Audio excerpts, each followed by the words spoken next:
Hello, and welcome to the Bitcoin Roundup podcast presented by Coinbits. We bring Bitcoin news, hot topics of conversation, and deep dives into a variety of Bitcoin topics to you weekly. We are Coinbits, a Bitcoin financial services company. Check us out at coinbits.app. This recording is for informational purposes only. No investment or legal or any other advice should be drawn from this content. And as always, consult an advisor before making any legal or financial decisions. Welcome, everybody. Thank you for joining us here on this full Monday morning. It's always a wonderful Monday in Bitcoin world. That's not fiat world. There's hope, and there's, I think, in most fiat jobs is Monday. Not in the Bitcoin space for sure. We are hopeful and we're happy towards a great future on the Bitcoin standard. And one of the first countries, the first country to adopt Bitcoin, that gave us all hope that this will be a trend that continues, and maybe it will, just maybe hasn't manifested yet. We have to be patient. Was El Salvador. And if you guys are anything like us, and most Bitcoiners probably have this FOMO state of not be there wanting to see what things are like, and the great work that's happening at Bitcoin Beach, and obviously in the country, we want to see what that looks like. We're so eager for the future, and we want to know what that translates into on a day-to-day basis. And El Salvador is a first step there. And Joe was just there last week for a conference called AdoptingBTC. And first, let's back up a step. So, Joe, why don't you give everybody an introduction to who you are? I think your claim to fame, at least how you came into my attention, was your awesome, hilarious videos. Actually, I'll take a moment to pin some at the top. But your hilarious videos of interviewing people on the street about Bitcoin, trying to give Bitcoin away. I think that was kind of your claim to Bitcoin Twitter fame. But why don't you give everybody an introduction to who you are, how you learned about Bitcoin? Then we'll go from there. Thanks. What's your name, by the way, or how should I refer to you? You can call me Coinbits. My name is Ruiz, but if that's too much, Coinbits is fine. But yeah, nice talking to you. You too. Cool. Thanks, Coinbits Ruiz. My claim to sort of Bitcoin Twitter fame, it's funny that's how it's happened, because originally those interviews, which basically I stand in the street in places that I visit and try to sort of invite people to talk about Bitcoin with me. And if they're a little bit interested or a little bit curious, then at the end of the conversation, I'll send them some Bitcoin. And usually it's people's first interaction with Bitcoin. They might have heard about it in the media, and obviously they've got a negative slant because of that. And so I'm sort of trying to dispel this myth that Bitcoin is used for criminals or that it's going to melt the ice caps.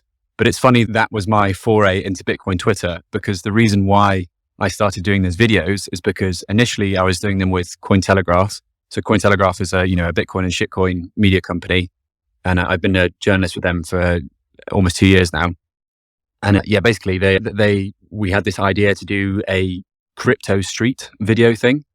And I thought it was an awesome idea. And the first time I did it was at the World Economic Forum in Davos in Switzerland, which I'm sure we're all familiar with, the WEF. So I stood outside the WEF and tried to give out Bitcoin to people and tried to ask for people's opinion on Bitcoin. So this first video was called Crypto Street. And I was like, yeah, it's cool. It's like really fun, but I want to make it all about Bitcoin, not about crypto, because I ultimately only care about Bitcoin and I'm not interested in the rest of the crypto sphere. Call it a maxi, call it whatever you want. That's where I stand on these things. And they basically said no. And so I said, well, I'll do it myself and see what happens. And since then, I've been doing my regular sort of day job, reporting, making content and interviewing for Cointelegraph. And they give me tremendous amount of freedom and flexibility to report basically 99/100% of the time about Bitcoin, which is amazing. And then I also, try to work out ways to make Bitcoin content, A, entertaining to the space, but also B, ways in which to sort of introduce new people into Bitcoin without scaring them off. And I find that one of the best ways to do that is to just embarrass myself in the streets and, be a bit silly and be a bit smiley and just sort of chat to people about it and film the outcomes. And then, a lot of it is thanks to my amazing editor, who's a Cinema on Twitter, the most amazing video editor. And he always managed to get these videos together in a really sort of flowing way. But I've been doing them all around the world. I've done them in maybe 7 locations now, one of which was San Salvador. I did that last week. And it's just my little contribution, I guess, to Bitcoin Twitter and to keep us all laughing and smiling in the bear market while the whole world goes up in flames. Well, I, for one, find them entertaining. I think it's hilarious, people's reactions. I think they themselves, who are, people that you're unbeknownst to them, are embarrassing them. They'll find them hilarious, I think, in due time. And, we appreciate what you do, Joe. I think it definitely adds a lot of entertainment. I pinned one at the top. That was a couple weeks ago at Lugano, but you've been doing this for a while, right? done this at Netherlands. I saw in Amsterdam, and the first one I saw of you was in the UK somewhere. Oh no, that you might be confusing me there with Mike Still, who's another YouTuber who does pretty much exactly the same thing. But he does it. He was a YouTuber before he started creating Bitcoin content. He's got maybe 300,000 followers or something on YouTube. And he's doing an amazing job trying to orange pill his audience who are like formerly like vlogger language style videos. He deserves a follow, and he's been doing it for a while. We kind of look similar, so it could be that as well, the confusion. But yeah, he's called Mike Still, and like obviously a huge shout out to him. He's been doing this for I think probably 2 years now. I only started doing it this summer, and basically I chatted to him and I was like, listen, mate, I love what you're doing. How about, I treat the UK as your territory, and then I'll do this around the world. But my approach to it has been a lot more embarrassment/fails, whereas he goes for more like the educational sort of side of it. Purely, he has that. Well, I'm speaking on his behalf now, but I think it's because he already has that sort of large audience. Has 300,000 subscribers, which is not to be sniffed at. And with that, he's able to sort of introduce into a lot of things like, what is Bitcoin? Can it be hacked? And then eventually he gets to like, can I send you some Bitcoin? It's more, it's just more educational than mine.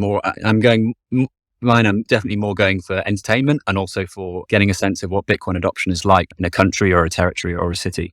Big shout out to Mike. Mike Still, well, I'll try to find some of his content. Been in years.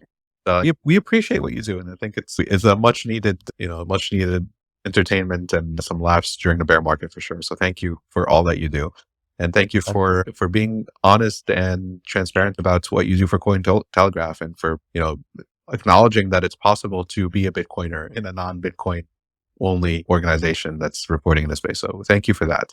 Now, just to actual, the title of the space, right? How Bitcoin is doing as El Salvador. So this was your first trip there last week. Is that correct? Yep.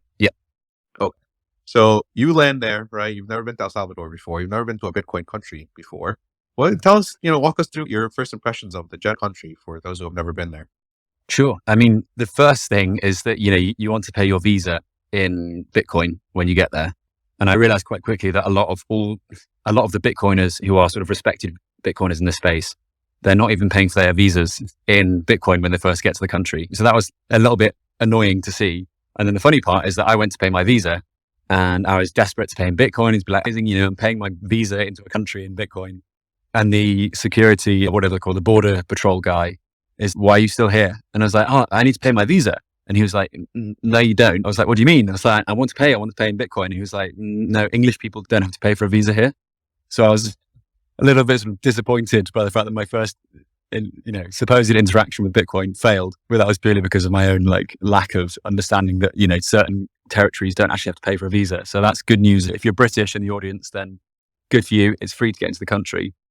And then from then on, it was, try to get a car hire company. And I approached I think it's maybe 6 or 8 car hire people in the airport. None of them accepted Bitcoin, which was obviously, devastating. And I had taken the red-eye flight from Los Angeles. So I'd arrived there pretty tired. I was with my girlfriend as well, who was pretty desperate, to get to bed or just, find somewhere to rest. And there was me, going to car hire company being like, do you accept Bitcoin? Why don't you accept Bitcoin? Can I pay you in Bitcoin? Can I pay you more in Bitcoin? I was really being quite annoying, let's say, about trying to spend my Bitcoin. And eventually settled for not paying the car hire company in Bitcoin, which I was pretty disappointed about. But that wasn't sort of what I was going to pay for anyway. That was going to be expensed by Cointelegraph. They were part funding some of this trip very kindly because, I was doing a sort of mini documentary / reporting on Bitcoin adoption in El Salvador. And from then on, that sparked how payments sort of journey is in El Salvador. I went there with this understanding that I should be able to live on a Bitcoin standard fairly easily. And the reality, was quite different. I mean, maybe I'll just leave it there for the moment, Coinbits. Yeah, no, that's a funny story. It seems like you're kind of confirming what I read from your tweets, is that you're kind of going out of your way to try to see how you can get, Bitcoin circulating into their economy, and you weren't having the easiest time in the world. Let me ask you just more generally, right? Like if you live in the Western world, and there's all kinds of impressions that you get about how El Salvador is, the crime there, just the general state of the country, and is it safe or is it not safe? Those kinds of concerns. Were you concerned at all for your safety while you were there? So, I mean, I'm a bit of an outlier in this because I've lived in lots of quite sort of crime-ridden countries before. I spent almost a year living in Trinidad and Tobago, which used to be, I think it was the 2nd or 3rd murder capital of the world at one point, Port of Spain, the capital. And so when I read into these headlines, I've already got prior experience that, okay, yes, there's going to be gang warfare, or there's going to be some sort of like drugs trade going on, or something like really insidious under the surface. But if you're going in there as a tourist, and I mean, I'm quite tall and I look very like foreign in a lot of these countries. So you know that ultimately this comes from a horrifically privileged position, but I know that I'm not going to be a target for those sorts of crime. And if I were to be a target, then I must have done something really stupid or seriously wrong. So I sort of always go in with this understanding. I've lived in Sub-Saharan Africa for a while. I've lived in Latin America several times. I lived in Mexico City as a student. And then I went and lived in Costa Rica for 2.5 months. I speak Spanish, so I was definitely going to El Salvador with an understanding that yes, there is really bad gang crime, but ultimately I shouldn't be a target of that. However, my girlfriend, who I eventually managed to persuade to come with me, her parents rang her up like 2 weeks before she went out and was like, I heard that Joe's taking you to El Salvador. You shouldn't be going there. It's unsafe. You're going to get killed. And all this, bollocks that you read in mainstream media. And, we basically lied to them and said that we were going to stay in Los Angeles after the Pacific Bitcoin conference and not go down to El Salvador. And then, 1 week into our stay in El Salvador, we stayed there 2 weeks in total. We just sent them a text from the beach being like, lol, this is way safer than London on a Friday night. So I don't know what you were worried about. So we sort of came clean to them. But yeah, I think that, if you're exposed to any of the regular, and if you're not used to traveling the other thing to bear in mind is that El Salvador is one of the poorest countries in Latin America, and it's developing country. So with that come all the stresses and frustrations of living in a third world country. So I think it's really important to be cognizant of that and to be just realistic that, you're not flying to, I don't know, New York or something, like hailing a cab or just getting around. There's going to be dodgy roads. There's street sellers everywhere. Cash is still king. Corruption is not just sort of systemic, but it's social. You'd pay yourself out of most situations, as that's just how it is, culturally speaking. And it's the same in Mexico. It's the same in, I don't know, where else? Same in Trinidad, for example. So, I wouldn't say there's necessarily a crime shock or something like that to be wary of, but there's definitely a strong culture shock, especially for coming from a very sort of developed Western world. It's not Switzerland, put it that way. Yeah, no, totally. And I think, anybody who spent time outside of the US and any developing country would probably attest to that. And that's why it's interesting you bring that up, because I don't know, President Bukele had a conversation with one of the US mainstream, I guess, semi-mainstream, Tucker Carlson. He's a news reporter in the US, pretty big. And he touched on crime in that conversation. And he touched on his plan for reducing crime. And it's, I think, one of his biggest goals for the country ever since he became president. And, love him or hate him, I think he's been effective, or at least seems to, for me as an outsider, seems to have been effective in reducing it. Let me ask you, do they feel the same way about him there? General El Salvadorian population, how do they feel about Bukele? For sure. Take this with a pinch of salt, because I was only there for 2 weeks. And while I was a very nosy reporter, I'm quite a extrovert person anyway, like on a normal day, but I was really trying to speak to as many people as possible. And because I speak Spanish, I'm very, comfortable chatting to people, hence YouTube videos. I was really keen to get to the bottom of, okay, what's going on here in this country, and to what extent are people, really feeling the change of either Bitcoin or Bukele. And then actually in one of the YouTube videos I did on the penultimate day, or 2 days before I left, I went into San Salvador's main center, like sort of the historic center. And it was quite funny because prior to arriving there, I did feel a little bit like, oh gosh, is this a bit of a risky thing to do? And I went there at 3:00 in the afternoon, left at 8 in the evening. So it already, gone dark, and was speaking to all the sort of car park wardens, which all have shotguns or AK-47s, which is, I'm English, and so for me seeing guns is always like quite shocking. I guess in the US the culture is a bit different, and guns are more, you can see them if you want to see them. But yeah, it's quite funny seeing the penetration of weapons among security personnel across San Salvador. But one of the things that I did in the historic center was to go up to people and be like, hey, if you can answer these 5 questions, I'll send you $5 in Bitcoin. And one of those questions was, what's your perception of Bukele? And I didn't get one negative answer. And the answers varied from Bukele has brought peace to this country. Bukele has brought a future to this country. Bukele is hope. Bukele is sort of masterminding this revolution for the country. And so that was like one direct sort of interview segment that I had. And then just sort of random conversations with passers-by, or when buying some pupusas, or when like I gave my surfboard to Hope House, or all those sort of little interactions, I was always quite keen to be like, yo, like, what do you reckon of Bukele? What's his, did you vote for him? Do you like him? And again, I couldn't find a single negative answer. Not that I was looking for one, but, you know, when someone says this guy has a 90% approval rating, you know, the cynic in me is thinking, okay, can that really be so high? Can he really have one of the highest approval ratings in the world and yet also be a democracy? But genuinely, yeah, people love him. People love the fact that 2-3 years ago, you couldn't walk in the streets after 7 p.m. Nowadays, you can let your kids just wander to school. You can let people play outside. You can think about your future. You can think about your kids' futures. And that obviously is just, I mean, I don't know how that must feel. It's hard to put into words, right? But that must be like a real fundamental change.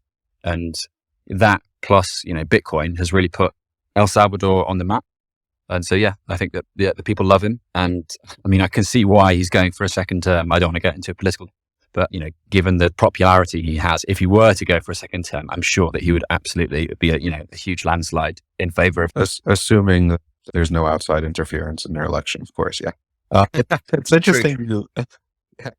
It's interesting that you had that impression from people there. It's the exact opposite, right, of the general mainstream media reporting of El Salvador, and it's the exact opposite message just being sent by mainstream outlets of, well, Bukele is not a really Democrat, or he's not a really pro-democracy. He's silencing his critics. He is, he's brought El Salvador's betting Bitcoin with El Salvador's money and losing badly on a gamble, basically.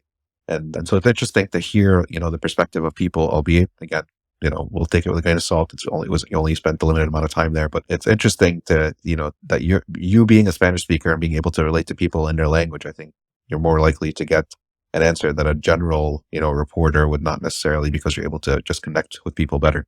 But I mean, I think, like it or not, us Bitcoiners, we have to show him support for what he does. Obviously, yell at him when he does wrong, and he's receptive to both our criticism and our praise as well. And how he's managing this with El Salvador. And listen, the amount of bravery it takes you to be the first president for a third world developing country where you're running your first term there as president, to take that kind of a risk and to make it as simple as possible, yet stand in the way and stand up to the IMF, the WEF, the United States, and different politicians who had been, at his throat for doing this with Bitcoin. I think cojones, right? And I think, love him or hate him, we have to respect the amount of bravery it took for him to do what he did and to continue to do so, even with Bitcoin's price, essentially declining as it has since he made that decision for his country.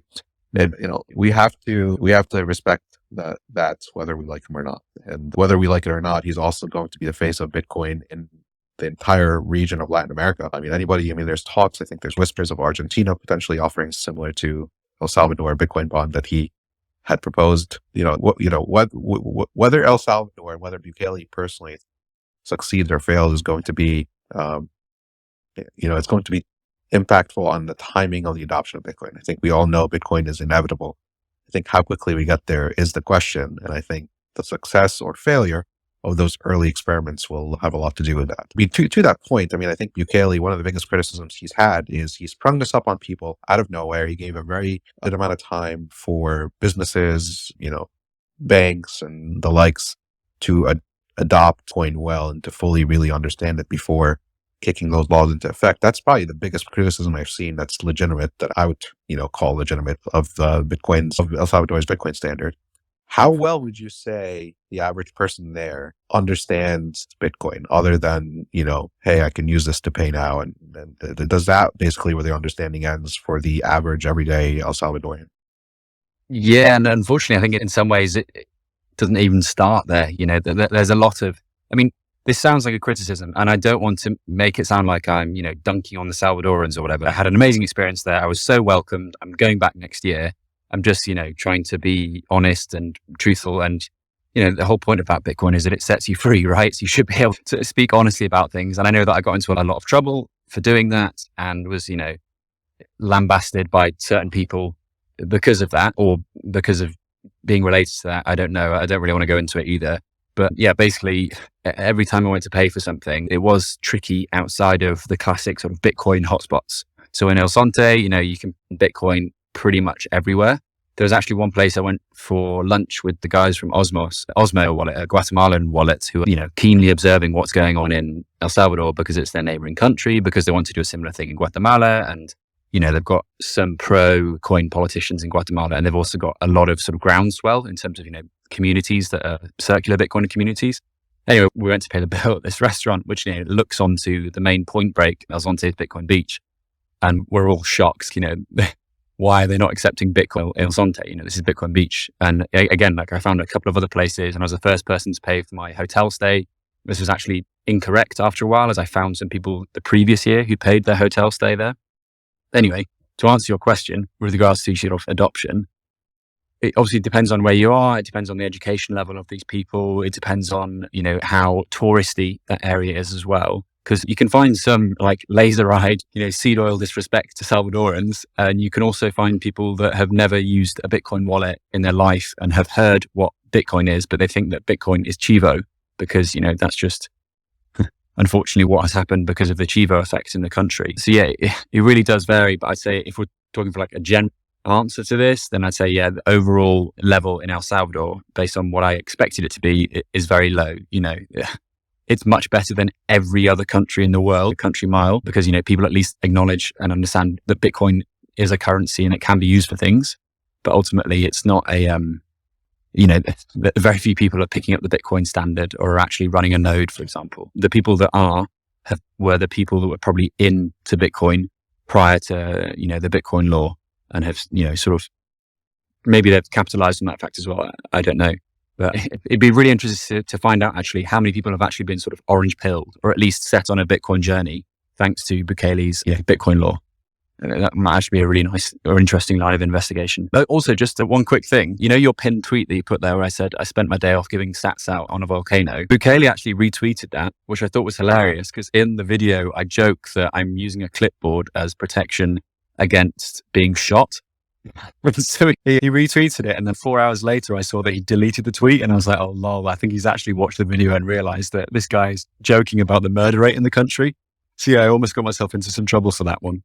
Or someone told him to retweet it, which is, another theory. But yeah, I thought I'd just share that. That's hilarious. And honestly, I think, Joe, the angle that you have of just, hey, let's be honest about where things really are is much more useful for us Bitcoiners that haven't been there, that haven't experienced it for ourselves to like really understand what's going on. And, we have to be, the Bitcoin forces honesty, right? Like we have to be honest with where we are in the adoption cycle and what gaps there are to fill so that we can fill them, so that we can see what's needed and we can look to address the shortcomings. And I think Bukele, at least in his talks, he mentions this, and he's open and willing to accept criticism as long as it's founded, and he wants to know what to do better. So on that line of thinking, do you think, first, basic question, is the government doing anything? Is El Salvadorian government doing anything to help people understand how, what Bitcoin is, how Bitcoin works, beyond just here's how you use it to pay, here's Chivo wallet? Are they like government-sponsored educational material that's available for the general population if they want to learn more about Bitcoin? Yeah, I was looking for it, I'll put it that way. And then where I did find it was, there's Chivo ATMs dotted around most sort of hotspots within cities or in the airport or whatever. And again, the focus is on here's how you use Chivo for payments, which is obviously crucial because, payments also sort of covers remittance. And one of the reasons that they introduced the Bitcoin law was to, encourage remittance from the millions of Salvadorans who live in foreign countries, but, mostly the US. However, yeah, and I know this from actually talking to the Ministry of Education and the Tourism through my own work at Cointelegraph, there's not a huge amount with, actual sort of on the ground education. And it's amazing to see that Bitcoiners have actually picked up this slack and they've run with it and they've really made a huge impact in this regard. There's My First Bitcoin, or the Mi Primer Bitcoin program, which I attended the graduation of. I think it was the third class to graduate from there. It was like a few days after the conference. And that was very cool to see because, they're basically taking 12 to 15 year olds and they're sitting them through, Bitcoin classes. And at the end of the 3 months, they do like a Bitcoin exam where they have to work out, how to reset a wallet with a C phrase. That's not the right wording. Sorry. You'll probably say it better than I will. They don't have to like run a node, but they have to answer sort of general questions about Bitcoin. And the hope is that because they're teaching teenagers how to use Bitcoin, these teenagers will then go home, speak to their aunties, their uncles, their parents, their siblings about Bitcoin and sort of slowly orange pill from home. Because, as we know, hyper-Bitcoinization begins at home. And yeah, this is sort of a really good way of doing it, I think. And what I know off the back of these efforts is that the government is looking at this and thinking, oh, this is quite smart. How do we, if I was a government as well, I would look at this and be like, okay, how can I brand this as El Salvador did this rather than a private company, set this up, through charity and goodwill of Bitcoiners and manage to get the thing off the ground. So yeah, it's a real shame, actually. And it's also an invitation for anyone that's considering going to El Salvador, take your time, be patient and talk to people about Bitcoin, because you will probably know more about Bitcoin if you're participating in the spaces. You'll know a lot more than the average Salvadoran. And, we have not a responsibility, but we have almost this tremendous sort of opportunity to share this with people that are in Bitcoin country on the ground. And that's something that, it gave me a lot of joy. And I think I tried to capture that in some of the videos and some of the reporting that I'm going to be doing, is that, some people are really excited to use Bitcoin, as we were when we were earlier on in our sort of Bitcoin journeys. And that's really cool to see. And yeah, certainly put a spring in my step for some of the days. Yeah, governments are governments at the end of the day, right? They're slow, cumbersome, and they're driven by personalities and people at the core. So yeah, we all need to do what we can to support this. And I think, generally speaking, the best efforts have come from people like My First Bitcoin.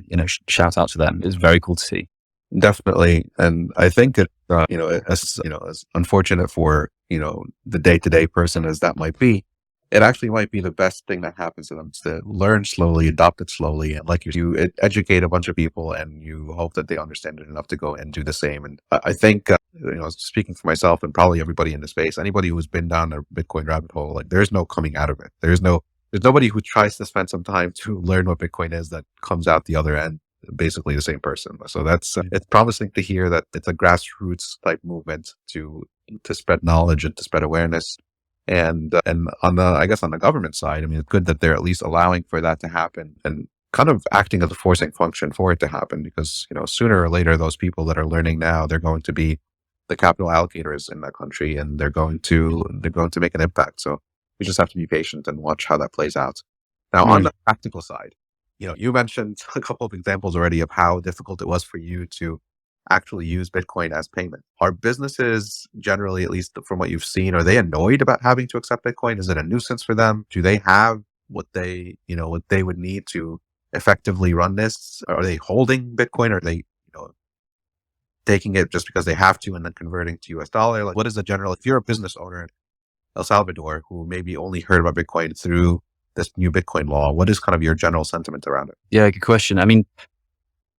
I didn't find any sort of big merchants that were actively selecting, on the Chivo wallet, storing Bitcoin as opposed to swapping it straight away to USD, which is, fine. I'm not here to judge. And, a lot of people need dollars more than they need Bitcoin. It's just, another payment rail. And it means that I'm in the shop paying with Bitcoin, whereas I might have gone somewhere else if I wasn't able to spend that Bitcoin there. But the ones that are storing in Bitcoin are the ones that are, like fully orange pilled, and maybe they're taking 10% of their revenue or 10% of their profits and storing in Bitcoin, and they're covering their expenses with dollars. There's also very few Salvadorans that are actually paid in Bitcoin. So no one's, actually earning a salary in Bitcoin, which is interesting, I thought, as well. So I think that it's almost like we're not at the medium of exchange point yet on Bitcoin's journey, which is absolutely understandable. But yeah, generally merchants, were they annoyed that I was, holding up the queues and getting them to accept Bitcoin? I don't know. After a while, I think they were definitely a bit frustrated with me. In some of the supermarkets, for example, you walk into the Super Selector, so you walk into, I've forgotten the names of the brands already, but sort of the big supermarket chains that are in Central America or even El Salvador, and there'll be an actual aisle that is designated to paying with Bitcoin. There'll be the 12 checkouts, and there'll be 2 that say payment in Chivo or payment in Bitcoin. So naturally, you'd hope that the people that are working on those, the cashiers that work on those checkouts, are going to be up to speed with paying for things and receiving payment. But even then, I found that it was tricky sometimes, because so long since they last received someone who paid in Bitcoin. I had one example where I ended up paying Bitcoin base chain because they didn't even have Lightning, which I thought was really weird. Yeah, that had actually happened a few times across the rest of El Salvador. So yeah, it's a funny one. Like, every situation is different. And the checkout process at McDonald's was lightning fast and really smooth. So clearly some of the chains and some of the brands are looking at this and thinking, okay, Bitcoin is the future. Or maybe they've got someone who's a product manager there who's actually orange pilled and realizes, okay, this is a test bed or a pilot project to the rest of the world. And if we can nail it in El Salvador, we can copy paste it into, say, Argentina or Guatemala or whichever country adopts Bitcoin next. Whereas other ones are just sort of following this government directive of, use Chivo, make sure it's an option at your POS in your checkout. And then, if some annoying Bitcoiner comes in and insists on paying in sats, then, the cashier is just going to have to deal with them. And that's, kind of my experience on the whole. But again, pinch of salt, I was only there for 2 weeks. I didn't spend my entire days trying to spend in Bitcoin. Anytime I needed to buy something, I always made sure that it was in Bitcoin. And as a result, found myself in some tricky situations at times. Yeah, that's interesting. I mean, so for the Bitcoin base chain transactions, are they waiting for confirmations, or are they, as soon as the transaction's in the mempool, they're saying, okay, here you go, here's what you ordered? Yeah. So that was it. Was that Walmart? I think it was Walmart where, they literally didn't have the option on the screen. It was like I think it was Athena or Athenian. It's like a yellow branded logo. And that POS spoke to Chivo, but on Chivo, you could only use Chivo Lightning, i.e. Bitcoin Lightning, if you're Salvadoran, because I can't open a Chivo wallet because you have to prove that you've got a Salvadorian passport or whatever. So the only option was Bitcoin base chain. And I was like, bro, but we have to wait for 6 confirmations. And eventually that was what we settled on. So I was like, okay, well, I'll just sit in the coffee shop over there, have a coffee while I wait. And then we'll sort it out later. And then a lady overheard my conversation and my struggle with paying with Bitcoin. And she said, listen, I've got Chivo. Why don't you send me the Bitcoin over Lightning and I'll pay the cashier? And this was just testament to how lovely the Salvadorans are. I generally don't know. I mean, I travel all the time and I generally don't know a more lovely population. They were just wonderful people. And, they were really happy to have tourists as well, which is such a strange phenomenon because, most countries you go to now, I mean, I don't know if you've ever been to Paris or New York, but they are, now I'm sure you've been to New York, but it's almost like tourists are a bad smell and people want you out. Whereas in El Salvador, I literally had some people come up to me in the street, shake my hand and be like, thank you for coming. And I was like, what? This is just mad. But so this very kind lady helped me out at the checkout and she paid, Chivo Lightning. And I paid her a bit more from my, I think it was Blue Wallet or Moon Wallet or something to her phone. And that's how we sorted it. But and it was after I'd already made the payment. But because of RBF, the replaced by fee thing, I changed it and I don't know if it's called deleting a transaction, but removed it from the mempool, showed the checkout proof, and then she paid for it over Chivo Lightning. So I think this really convoluted story basically explains, that it's not a smooth payment process wherever you go. And maybe it's a bit like how contactless payments rolled out in, most Western countries. Like in the UK, for example, this started maybe 7 years ago, but now it's sort of just really smooth, really easy wherever you go. And, most times when I go out in London or the Northeast where I'm from, I won't even bother bringing my wallet. I'll just use my phone for everything. And I think maybe it's a bit like that, how certain brands, certain people hadn't partnered up with Visa or MasterCard or Apple Pay or whatever it was. And they struggled a bit at the start. And then, 7 years later, literally 7 years, it's all working very smoothly. So Yeah, it's really awesome that you bring up the example of actual payments processing and how that gets adopted. I was actually thinking the whole time you're telling the story, I was thinking of, I was born in the late 80s. I won't dox myself, but I was born in the late 80s. I remember the early experience with the internet and how, setting up a router, getting modem before cable modems, right? Before you have to make sure the modem's corrected properly. And then that annoying sound used to play as you connect, via telephone lines. It sounds just like the kind of troubleshooting activities that you would do back then just to get connected to the internet. And then, here we are today talking to each other, completely different continents, over Twitter. So it's, I think it's growing pains is what it sounds like is the situation there on the ground. And, thank you for documenting this and making it public and making people aware of how things actually are, because I think it's so vital, right? To show progress, right? I think if we're adopting BTC, I don't know, Sean Harrison's here. He's doing a Bitcoin halving party in 2024. If we're there, yeah, I'm going. Yeah, if we're there in 2 years' time, the same issues are still around. That would be shocking, but also would be indicative of what work needs to be done. I think understanding where things are is such a useful thing to be able to look back at and say, wow, how far we've come. And, and again, this is experiments, right? This is the first country in the world to do this. And for to be having this type of trouble is normal. I think what's really amazing is the fact that you were able to sort it out with some other random person at Walmart, in the supermarket, as you were trying to sort this thing out, that you were able to get help. I think if they didn't care about it, if they didn't care for Bitcoin at all, they would have been like, oh, who's this guy? Tough luck. I don't want to go out of my way to help someone pay in Bitcoin. That's not something I want to do.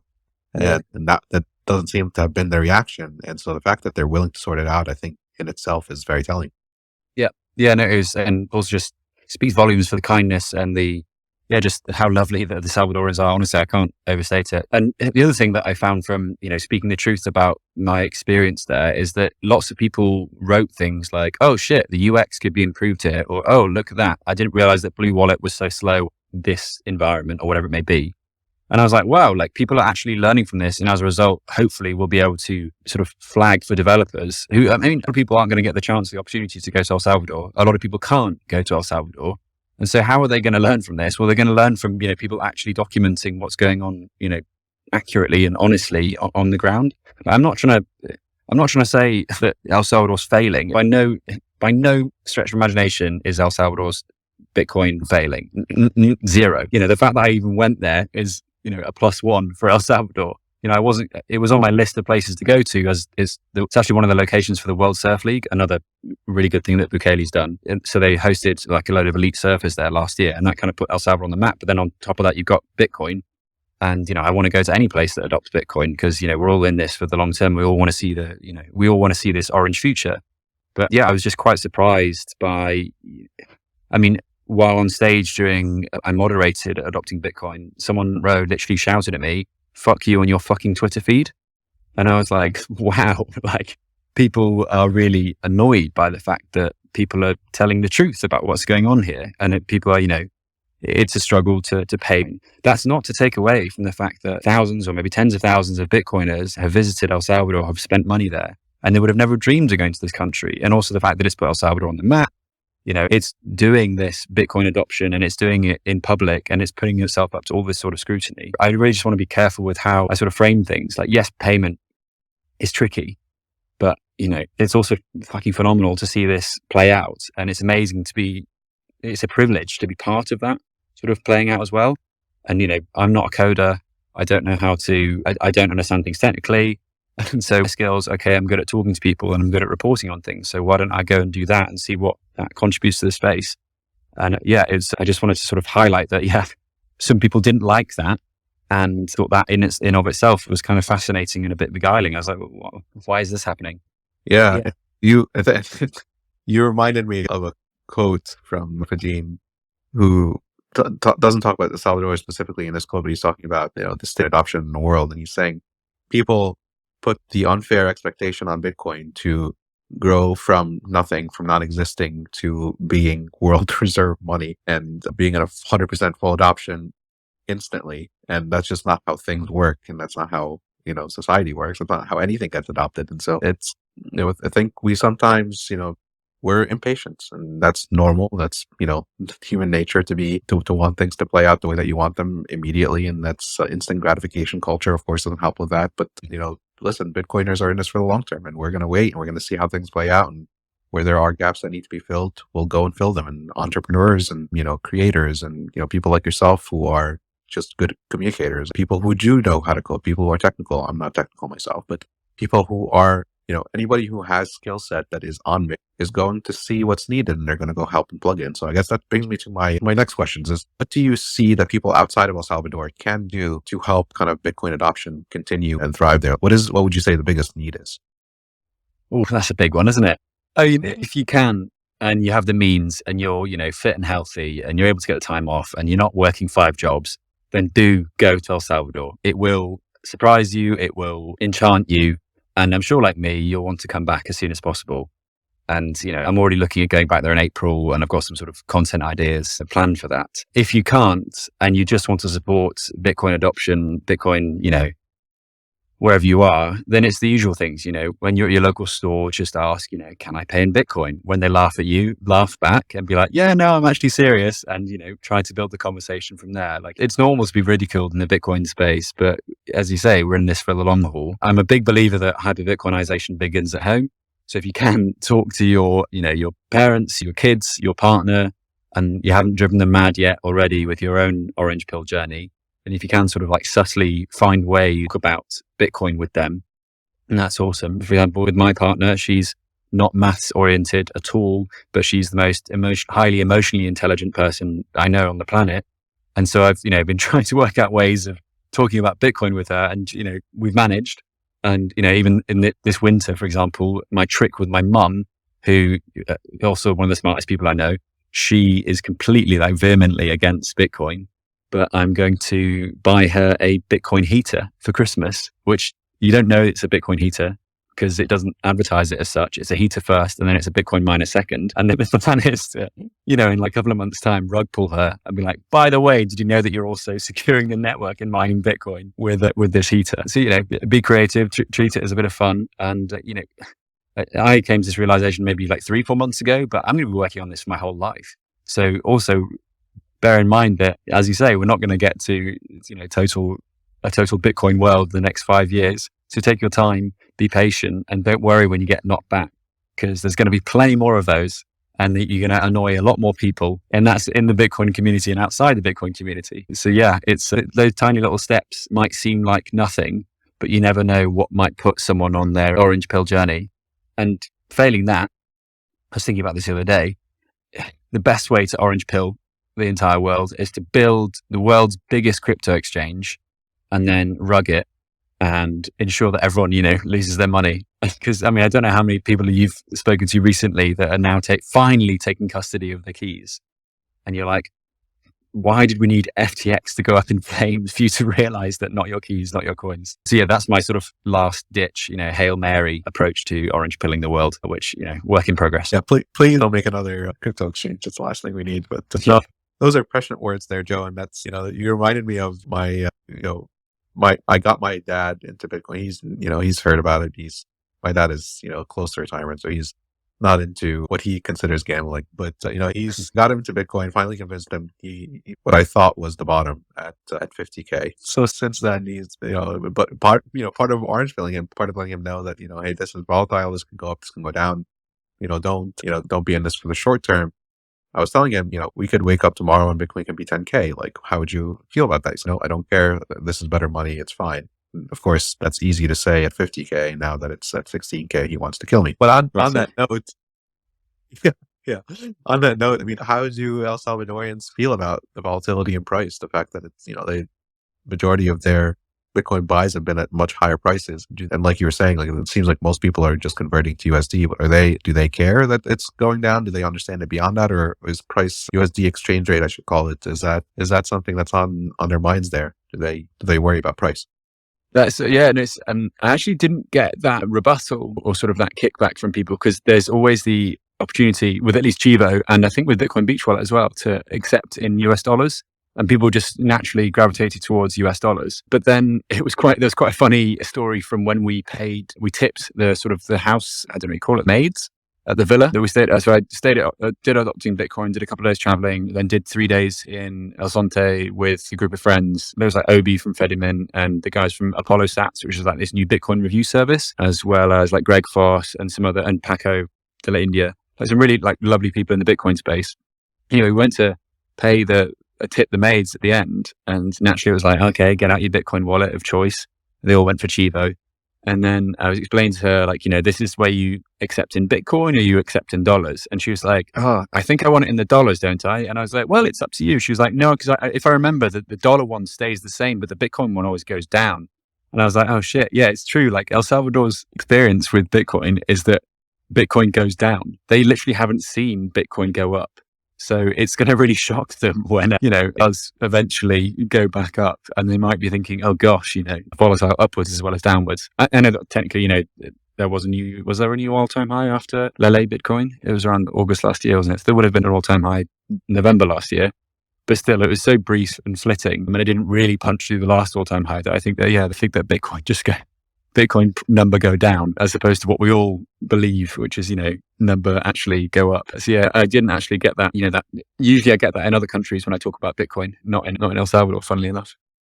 Yeah, and I wonder if it's because that's a hilarious story, by the way. I think we're going to look back at this and laugh. But I wonder if it's because it went to be like they didn't, most countries, right? Most people in most countries are seeing Bitcoin as a store of value and investment opportunity type asset first. And then they get to kind of see the fact that you can transact with it later. It seems like most people in El Salvador didn't get that view. They're seeing it first as medium of exchange. And oh, by the way, there's also there's an exchange rate between that and USD. So I wonder if the fact that they had medium of exchange there introduced to them, most people anyway, first, is going to impact their attitude towards price and volatility. That's interesting. Awesome. Well, Joe, I mean, thank you so much for taking the time to share with us your experience. And for those who have joined late or missed the beginning, Joe was doing a bunch of things down there in El Salvador, and I pinned some tweets of what he does typically. And then, we recorded this conversation, so if you joined late, you can always catch up once we're done. But Joe, is there any handoffs to people that you want to, people to follow your work or to see what you're doing or what you're up to these days in your hilarious videos? Is there a central repository other than your Twitter account that you want to point people to? I really need to build on. I bought the domain name joenakamoto.com the other day, but I mean, when I say the other day, this was like 2 months. But I just literally am too busy with everything that's going on in the world, and also with, just trying to, it's very easy to work too hard in the Bitcoin space. I've never worked as hard as I have in this industry or this, this space. So, I mean, the best place is just to follow me on Twitter. And if you do have the time or the inclination, check out some of my YouTube videos, share them with your friends and family. They are quite silly, quite funny. They show how early we are, and they show that, we've got a lot of work to do of introducing people to Bitcoin. And also just want to thank you as well, or Coinbits. Thank you so much for having me on. It's been a pleasure to chat. And I mean, also I choose to work at Cointelegraph. I'm not shackled to them. I think that having a Bitcoiner in companies, wherever it may be, is really important. And, if we can't convince shitcoiners to enjoy Bitcoin, then what are we doing, So I think what I do there is important and worthwhile. And that's why I stick at it. And I continue to pump out Bitcoin content on a daily basis for them. So and also I've got some amazing colleagues who, so what if they like crypto? Some of them also hold Bitcoin, some of them are also into Bitcoin, and that's their choice.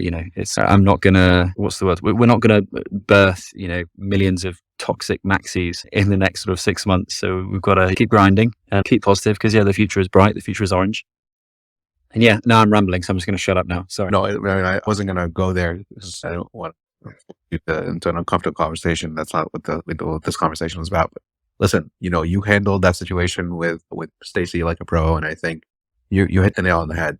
People get into Bitcoin on their own timeline, on their own journey, and what we need to do as Bitcoiners is to be there for that journey and to encourage and show them the right way, and obviously ignore the idiots and the ones that don't want to be bothered to actually learn and listen. We can ignore those people safely, but every company right now in the entire world is a shitcoin company, right? Like everybody in their local fiat currency, and they're all equally altcoins, right? There's only one world money, and we know that to be Bitcoin. And so people have to get there slowly at their own pace. And our jobs as Bitcoiners is to be ambassadors for that. And so we have to be our best selves, and we have to be our best orange pilling machines. And that sometimes means interacting with and showing people what Bitcoin is at the ground level to their, with the people. And the other thing too, that is, I think sometimes people confuse is being able to differentiate between a person and the organization, right? You are not, Joe Nakamoto is not Cointelegraph. And a lot of people work for companies, they probably don't even necessarily support every action that the company takes. And so, everybody has to take a chill pill. It's bear market. I think it's nonsense. It's like Yellow says, we have to fight because it's a bear market. We're all in the, we're not, I guess to use the crypto bros terms, we're all in this together, talking specifically about Bitcoiners though, that we're trying to change the world, and things like that don't happen overnight, and not everybody is going to be transformed overnight. And so we have to be willing to accept and be a part of that in whatever capacity we can. And if you're going to be a hardcore toxic maxi that doesn't even show the light of day to anybody who thinks otherwise, okay, that's fine. That could be you. But there are people who are needed to orange pill the rest of the world. And I think you do, Joe, through your work at Cointelegraph, love or hate them, I think your work is helping us get there. So thank you for your efforts, and we appreciate all you do. Well, thank you. That's very kind of you. Didn't realize I was going to conclude like that. Yeah, thank you. I noticed that you brought up a speaker though. Is that as a Q&A bit, or how's it going to go? Yeah, so David is on the Coinbits team. I invited him a while back. David, I don't know if you had any specific questions or thoughts that you wanted to share with Joe. Yeah, I had actually a really specific question. Sorry if it kind of puts you on the spot. I loved this space and hearing about really what stuck out to me the most was the perspective of the El Salvadorian people, because it's hard for people like us in the West to really learn about that because the media coverage is so awful. But I wanted to ask, that coin heater gift that you discussed was really piqued my interest, and I'd actually been looking into that, but saw that maybe some of the machines might be vaporware, might not be actually legit, and was wondering if you had some recommendations. Sorry, it's kind of a really specific question. No, it's funny you say that. I actually had a call today with, basically I'll tell you my situation first. I live in Portugal, in Lisbon, and the houses and apartments here are really poorly insulated and they don't really have central heating.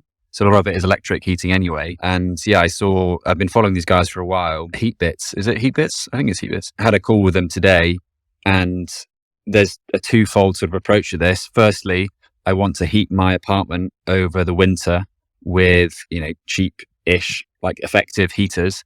And the second thing is that obviously I want to start mining Bitcoin.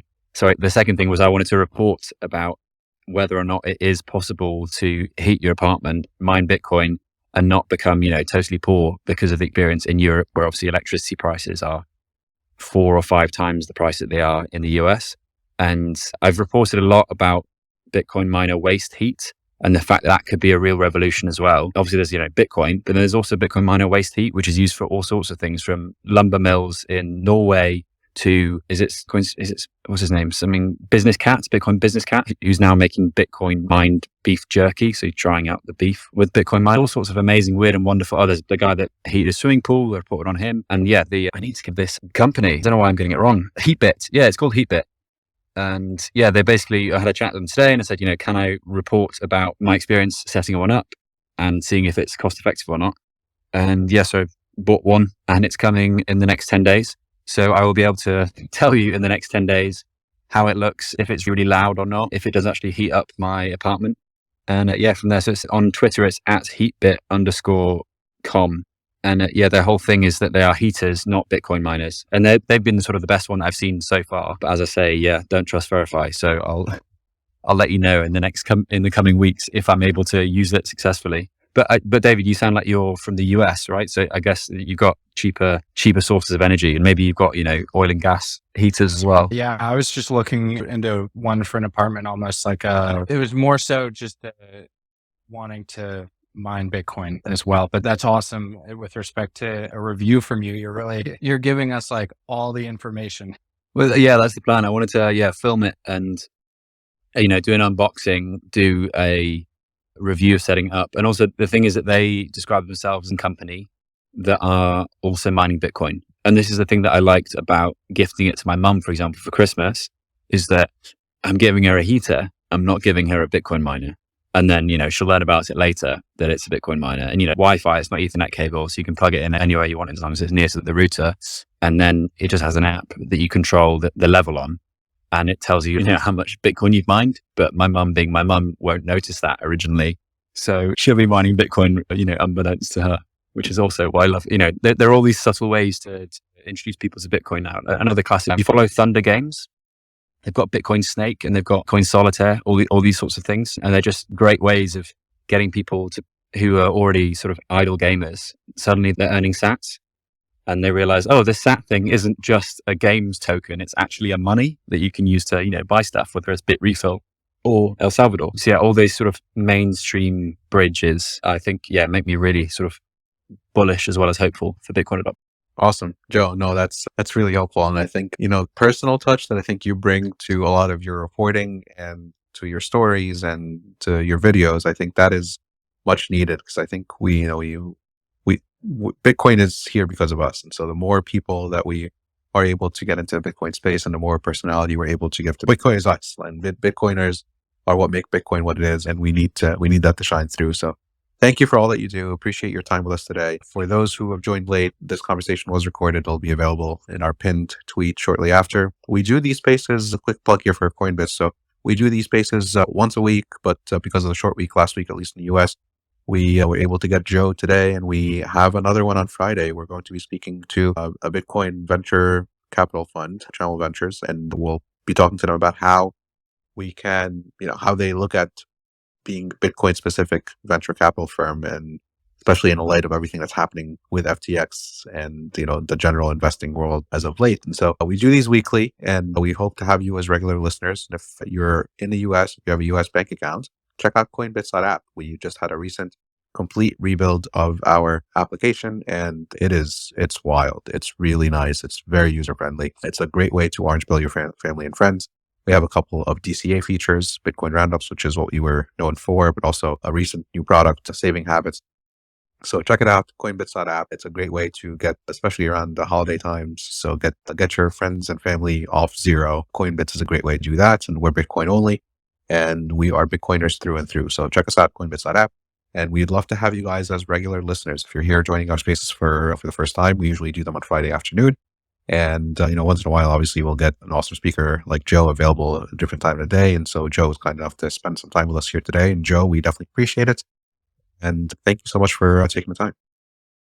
My pleasure. Thank you very much. And yeah, I just saw on the Coinbits website, you've got your average cost per Bitcoin as one of the lines on the overview. That terrifies me right now. I would be hiding that functionality. But thank you so much for having me on. Yeah. I was going to say subscribe, but this isn't YouTube. It's towards the end of my day, so my brain slowly goes to porridge as the day goes on. Yeah, thanks so much. And yeah, if I could buy Bitcoin, I would buy it from Coinbits. So there you go. We appreciate the plug. Thank you, Joe. And we actually do have a YouTube channel. So all these recordings of our Twitter spaces, we do host them on YouTube because they're only available on Twitter for so long. So we do have a podcast, which is essentially a breakdown of all our Bitcoin Twitter spaces, as well as of the live conversations that we've had. That's on YouTube and, and anywhere else that you get your podcasts. So your advice is sound. It's spot on. Like and subscribe. Good. And thanks again, Joe, for us. And thank you everybody for taking the time to listen to us today. And I hope you enjoy the rest of your day and the rest of your week. Cheers, guys. Thank you very much for everyone who listened. And yeah, my DMs are open if you got any questions or whatever. Cheers. We hope you've enjoyed this episode of the Bitcoin Roundup podcast presented by Coinbits. So what do you think of the conversation? Share your thoughts with us on Twitter @CoinbitsApp, and be sure to subscribe to be notified of our next episode release. Thanks so much for listening, and we'll catch you next time on the Bitcoin Roundup podcast.